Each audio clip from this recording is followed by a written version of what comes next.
तो चैप्टर 6 ध्यान yoga, yoga of meditation. यहाँ पर श्री कृष्ण एक बहुत ही कॉमन कंफ्यूजन को क्लियर करते हैं। अक्सर लोगों को लगता है कि सन्यासी वो है जिसने सब कुछ छोड़ दिया है, घर, काम, आग, मतलब सारी रिस्पॉन्सिबिलिटीज, और योगी वो है जो आसन लगाकर बैठा है। पर भगवान कहते हैं ऐसी बात नहीं है।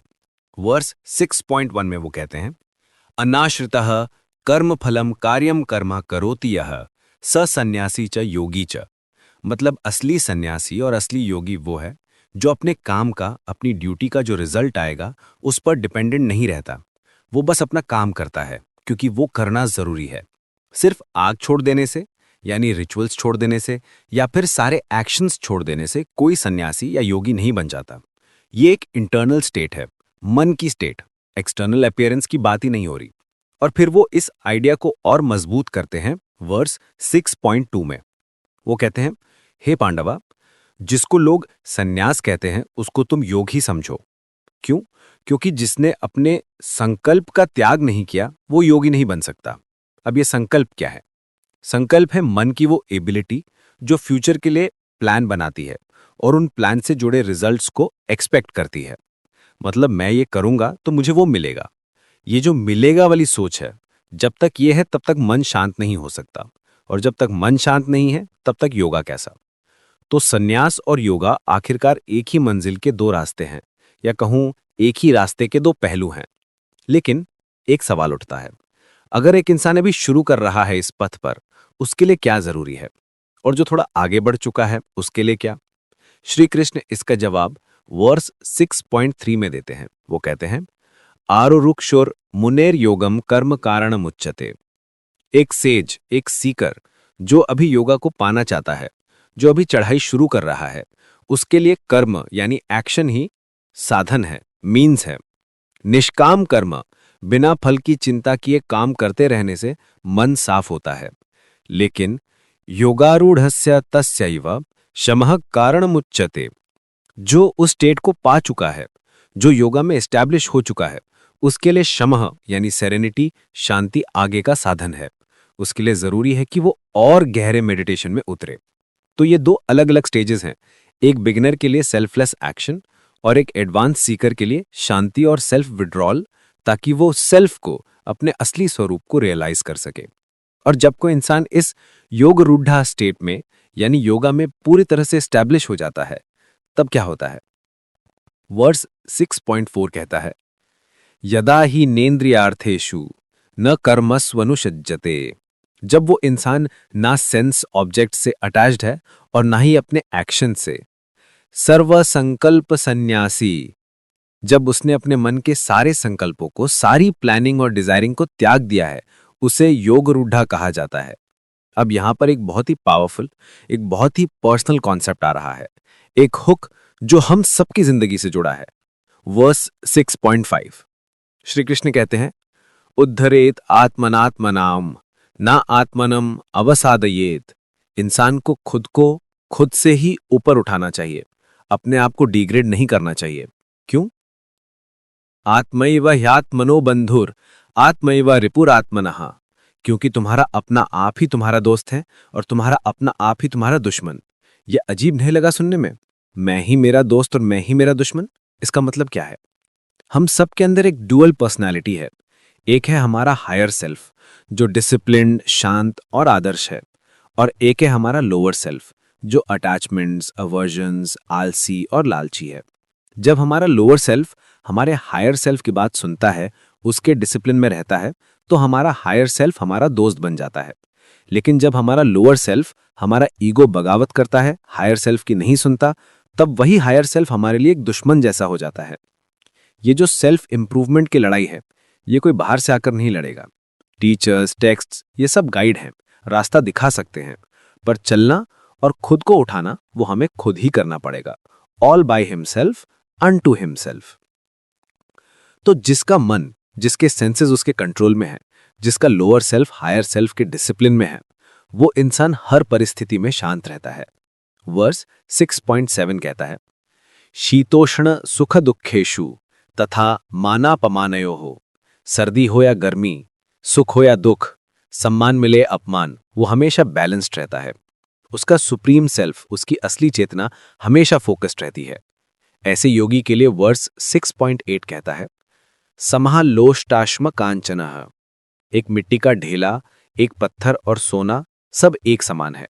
वो ज्ञान और विज्ञान से तृप्त है। ज्ञान मतलब जो स्क्रिप्चर से सीखा, और विज्ञान मतलब जो खुद अनुभव किया। ऐसा इंसान कूटस्थ कहलाता है। जैसे एक एनविल होता है ना, जिस पर लोहार गर्म लोहे को पीटता है, लोहे का शेप बदल जाता है, पर एनविल वैसा का वैसा रहता है। उसी तरह दुनिया की घटनाएं उसके दिल पर असर नहीं डालती। और उसका रिश्ता दूसरे लोगों से कैसा होता है? वर्स 6.9 इस पर रोशनी डालता है। Well wishers, friends, enemies, neutral लोग, हेटफुल लोग, रिश्तेदार, अच्छे लोग, बुरे लोग, वो सबको एक नजर से देखता है। समबुद्धिर विशिष्यते, जिसकी बुद्धि सबके लिए समान है वो श्रेष्ठ है, क्योंकि वो जान चुका है कि सबके अंदर वही एक सेल्फ, वही एक कॉन्शियसनेस है। अब सवाल यह है कि इस स्टेट तक पहुंचे कैसे? इसके लिए कृष्ण मेडिटेशन का टेक्निक, उसकी प्रैक्टिस डिटेल में समझाते हैं। वर्स 10 से शुरू होता है डायरेक्शंस फॉर योगा। योगी युंजीत सतताम आत्मानम रहसि स्थितः। योगी को हमेशा कॉन्स्टेंटली अपने मन को कॉन्सेंट्रेट करने की कोशिश करनी चाहिए। कहाँ? रहसि स्थितः, सॉलिट्यूड में, एकांत में, एकाकी, अकेले, यतः चित्तात्मा, मन और शरीर को कंट्रोल में रखते हुए, निराशीर परिग्रह, बिना किसी डिजायर के और बिना किसी पोजेशन की चाह के। सॉलिट्यूड का मतलब जंगल में जाना नहीं है, घर में भी एक शांत कोना हो सकता है। असली एकांत मन का होता है, जब आप दुनिया से मेंटली विड्रॉ कर लेते हैं। फिर आती है बैठने की जगह। वर्सेस 6.11 और 6.12 बताते हैं, जगह साफ सुथरी होनी चाहिए, आसन ना बहुत ऊंचा हो ना बहुत नीचा, सीट फर्म होनी चाहिए जिसमें कुशाग्रास, उस पर एक स्किन और उस पर एक कपड़ा हो। ये सब चीजें डैम्पनेस, सर्दी, गर्मी से बचाने के लिए हैं। और उस आसन पर बैठकर करना क्या है? तत्र एकाग्रम मनः कृत्वा, वहां अपने मन को वन पॉइंटेड करना है, माइंड और सेंसेस की एक्टिविटीज को कंट्रोल करना है, और इस योगा को प्रैक्टिस करना है आत्मविशुद्ध है, for the purification of the self, खुद को साफ करने के लिए। पोस्चर कैसा हो? वर्स 6.13, समम काय शीरो ग्रीवम धारयान नचलम स्थिरः। बॉडी, हेड और नेक तीनों एक सीधी लाइन में, इरेक्ट, बिना हिले डुले, स्टिल। नजर कहाँ हो? संप्रेक्षा नासिकाग्रम स्वम, अपनी नाक की टिप पर। इसका लिटरल मतलब ये नहीं कि आंखें स्ट्रेस हो जाएं। शंकराचार्य समझाते हैं कि इसका मतलब है कि अटेंशन ऐसा हो जैसे नाक की टिप की तरफ है। दिशश्चानवलोकयान, आसपास देखे बिना। और मन की स्थिति कैसी होनी चाहिए? ये वर्स 6.14 में बताया गया है। प्रशांतात्मा, मन एकदम शांत, विगत भीर, फियरलेस, बिना किसी डर के। ब्रह्मचारी वृते स्थितः, ब्रह्मचार्य के वाव में स्थित। ब्रह्मचार्य सिर्फ सेलिबस ही नहीं है, ये हर तरह के सेंस ग्रेटिफिकेशन पर सेल्फ कंट्रोल है। मनः संयम्य मच्चित्तो युक्त आसीत मत परः, मन को कंट्रोल करके मुझ पर यानी सेल्फ पर आधारित होकर मुझे ही अपना सुप्रीम गोल मानकर योगा में बैठना चाहिए। और जब कोई योगी इस तरह से कॉन्स्टेंटली अपने आप को बैलेंस रखता है, उसका रिजल्ट क्या होता है? वर्स 6.15, शांतिम निर्वाण परमाम मत संस्थाम अधिगच्छति। वो उस शांति को पाता है जो मुझ में है, वो शांति जिसका अंत निर्वाणा है, मोक्ष है। पर इस रास्ते पर चलने वालों के लिए कृष्ण एक वार्निंग भी देते हैं, मॉडरेशन इज की। वर्स 6.16, नत्याश्नतस्तु योगस्ति न च एकांत मनश्नतः। योगा उसके लिए नहीं है जो बहुत ज्यादा खाता है, और ना ही उसके लिए जो बिल्कुल नहीं खाता। न च अति स्वप्नशीलस्य जागृतो नैव चार्जुना, ना उसके लिए जो बहुत ज्यादा सोता है और ना ही जो हमेशा जागता रहता है। तो फिर किसके लिए है योगा? वर्स 6.17, युक्ता आहार विहारस्य, जिसका आहार यानी फूड और विहार यानी रिक्रिएशन मॉडरेट है। युक्त चेष्टस्य कर्मसु, जिसके काम में एग्जर्शन मॉडरेट है। युक्त स्वप्नावबोधस्य, जिसका सोना और जागना मॉडरेट है। ऐसे इंसान के लिए योगः भवति दुःखः, योगा सारे दुखों का नाश करने वाला बन जाता है। रिस्ट्रेंट जरूरी है, एब्स्टिनेंस नहीं। अब कृष्णा बताते हैं कि जब मन पूरी तरह कंट्रोल में आ जाता है तब क्या अनुभव होता है। जब कंट्रोल किया हुआ मन सिर्फ सेल्फ में ही शांत होकर टिक जाता है, सारे डिजायर से मुक्त होकर, तब उस इंसान को योगा में स्थित माना जाता है। वर्स 6.18, इस स्थिति के लिए एक खूबसूरत उपमा दी गई है। वर्स 6.19, यथा दीपो निवातस्थो नेंगते सोअपमा स्मृता, जैसे एक ऐसी जगह जहां हवा ना हो, वहां रखा हुआ दीपक फ्लिकर नहीं करता, उसकी लॉ एकदम स्थिर रहती है। वैसी ही उपमा उस योगी के डिसिप्लिन माइंड के लिए दी गई है जो सेल्फ पर कॉन्सेंट्रेट कर रहा है। एकदम स्टिल, ब्रिलियंट एंड अनवेवरिंग। और इस स्टेट में वर्सेस 20 से 23 तक बताते हैं, जब मन योगा की प्रैक्टिस से शांत हो जाता है तब वो सेल्फ को सेल्फ से देखता है और अपने ही सेल्फ में आनंदित हो जाता है। वो उस अनंत आनंद को महसूस करता है जिसको सिर्फ प्योर इंटेलेक्ट ही समझ सकता है, जो सेंसेस के परे है। इस आनंद को पाने के बाद वो उससे बड़ा और कोई गेन और कोई लाभ नहीं मानता, और इस स्थिति में पहुंचकर बड़े से बड़ा दुख भी उसको हिला नहीं सकता। इसलिए कृष्णा योगा को डिफाइन करते हैं, तम विद्याद दुख संयोग वियोगम योग संहितम। इसको जानो योगा जो दुख के संयोग से, दुख के कांटेक्ट से वियोग है, डिस्कनेक्शन है। लाइफ में हम जब भी चीजों से जुड़ते हैं तो पेन से जुड़ते हैं, क्योंकि वो चीजें टेम्पररी हैं। उस जुड़ाव से डिटैचमेंट ही योगा है, और इस योगा को पूरे डिटर्मिनेशन के साथ बिना हिम्मत हारे प्रैक्टिस करना चाहिए। प्रैक्टिस करनी कैसी है? धीरे धीरे। वर्स 6.25, शनै शनै रूपरमित बुद्ध्या धृति गृहीतया। लिटिल बाय लिटिल, धीरे धीरे अपनी इंटेलेक्ट की मदद से, जिसे पेशेंट से पकड़ा हुआ है, शांति को पाना है। मन को सेल्फ में स्थित करके और कुछ नहीं सोचना है। ना किंचिदपि चिंतयेत, लेकिन मन तो भटकेगा ही, उसका नेचर ही चंचल है, तो क्या करें? वर्स 26, यतो निश्चरति मनः चंचलम अस्थिरम। जहां जहां से भी ये चंचल और अस्थिर मन भटक कर जाए, ततः ततः नियम्यै तदात्मनि एव वशम नयेत। वहां से उसको खींचकर वापस लाना है और सेल्फ के कंट्रोल में ही रखना है। ये कांस्टेंट पेशेंट प्रोसेस है। मन को डांटना नहीं है, बस प्यार से वापस लाना है हर बार। इस प्रैक्टिस का रिजल्ट क्या होगा? Supreme bliss. जो योगी इस तरह हमेशा मन को लगाए रखता है, वो पापों से मुक्त होकर आसानी से ब्रह्मांड के कॉन्ट्रैक्ट का अनंत आनंद पाता है। और फिर उसकी दृष्टि, उसका विजन कैसा हो जाता है? वर्ड 6.29, सर्वभूतस्थमात्मानम सर्वभूतानि चात्मनि। वो योगी जिसका मन योगा से हार्मोनाइज्ड है, वो सेल्फ को सभी प्राणियों में देखता है और सभी प्राणियों को सेल्फ में देखता है। सर्वत्र समदर्शनः, वो हर जगह एक ही चीज देखता है। उसको हर इंसान में, हर जीव में वही एक कॉन्शियसनेस दिखती है जो उसके अपने अंदर है। कृष्ण इसको और पर्सनल बनाते हुए कहते हैं, वर्स 6.30, यो माम पश्यति सर्वत्र सर्वम चा मयि पश्यति। जो मुझे हर जगह देखता है और सब कुछ मुझ में देखता है, तस्याहम ना प्रणश्यामि स चा में ना प्रणश्यति। मैं उसके लिए कभी अलग नहीं होता और ना वो मुझसे कभी अलग होता है। ये सब सुनकर अर्जुन के मन में वही सवाल उठता है जो शायद हम सबके मन में है। वो कहता है इन वर्स 6.33, हे मधुसूदना, ये जो योगा ऑफ इक्वालिटी, समान भाव का योगा आपने सिखाया, मुझे नहीं लगता कि ये ज्यादा देर टिक सकता है, क्योंकि मन इतना रेस्टलेस है। और फिर वो मन को डिस्क्राइब करता है, वर्स 6.34, हे कृष्णा, चंचलम ही मनः कृष्णा प्रमाथ ही बलवत दृढ़म। ये मन बहुत चंचल है, अशांत कर देने वाला है, बहुत पावरफुल है और बहुत जिद्दी है। तस्य हम निग्रहम मन्ये वायोरिवा सुदुष्करम। मुझे तो इसको कंट्रोल करना हवा को कंट्रोल करने जैसा मुश्किल लगता है। कितना रिलेटेबल है ना? हम सब ने ये फील किया है। श्री कृष्ण अर्जुन की बात से इनकार नहीं करते हैं। वो ये नहीं कहते कि नहीं, मन को कंट्रोल करना आसान है, वो अग्री करते हैं। वर्स 6.35, असंशयम महाबाहो मनोदुर्निग्रहम चलम। अनडाउटेडली ओ माइटी आर्म्ड अर्जुना, मन को कंट्रोल करना मुश्किल है, वो रेस्टलेस है। लेकिन, और ये लेकिन सबसे इंपॉर्टेंट है, अभ्यासेन तु कौन्तेया वैराग्येण च गृह्यते। लेकिन हे कुंती पुत्र, प्रैक्टिस से और डिटैचमेंट से इसे कंट्रोल किया जा सकता है। दो चीजें, अभ्यास और वैराग्य। अभ्यास मतलब कांस्टेंट एफर्ट, रोज बिना रुके मन को शांत करने की कोशिश। और वैराग्य मतलब डिटैचमेंट, दुनिया की चीजों से जो आनंद मिलता है उसके पीछे जो प्यास है उससे आजादी। ये दो पहिए हैं जिनके बिना गाड़ी आगे नहीं बढ़ेगी। अर्जुन का एक और डाउट है, एक लॉजिकल प्रैक्टिकल सवाल।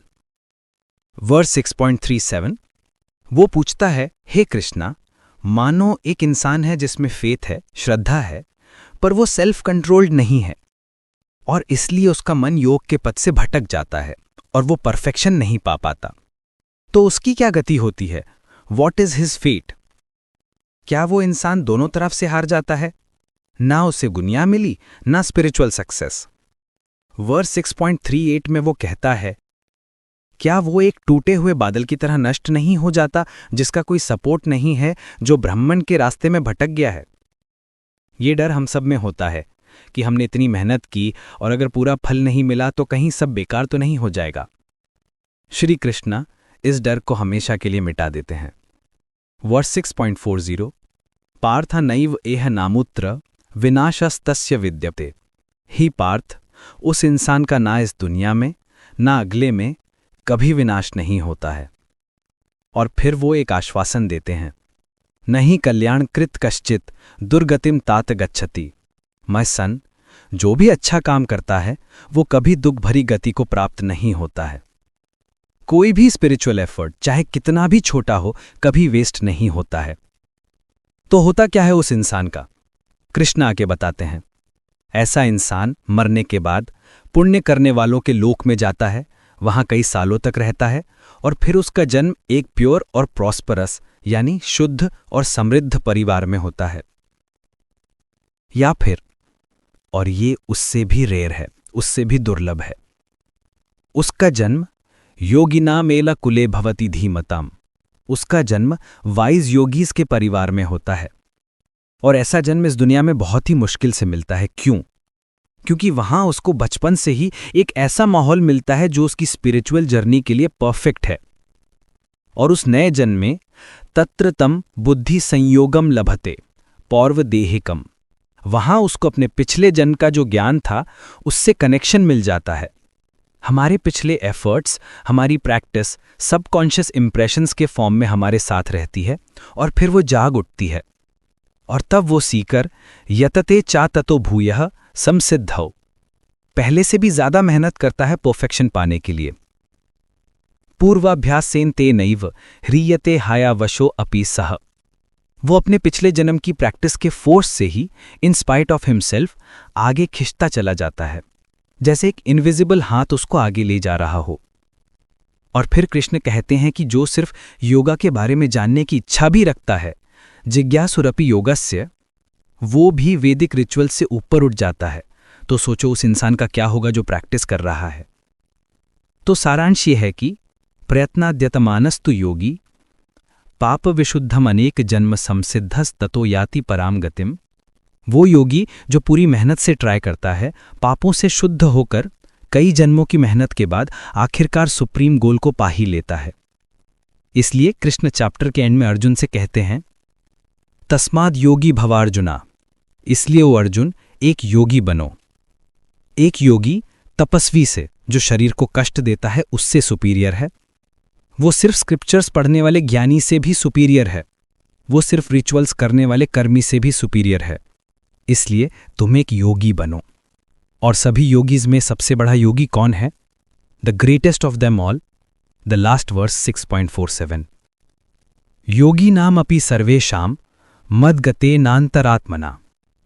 सभी योगीज में से श्रद्धावान भजते यूमाम सा में युक्त तमो मतः।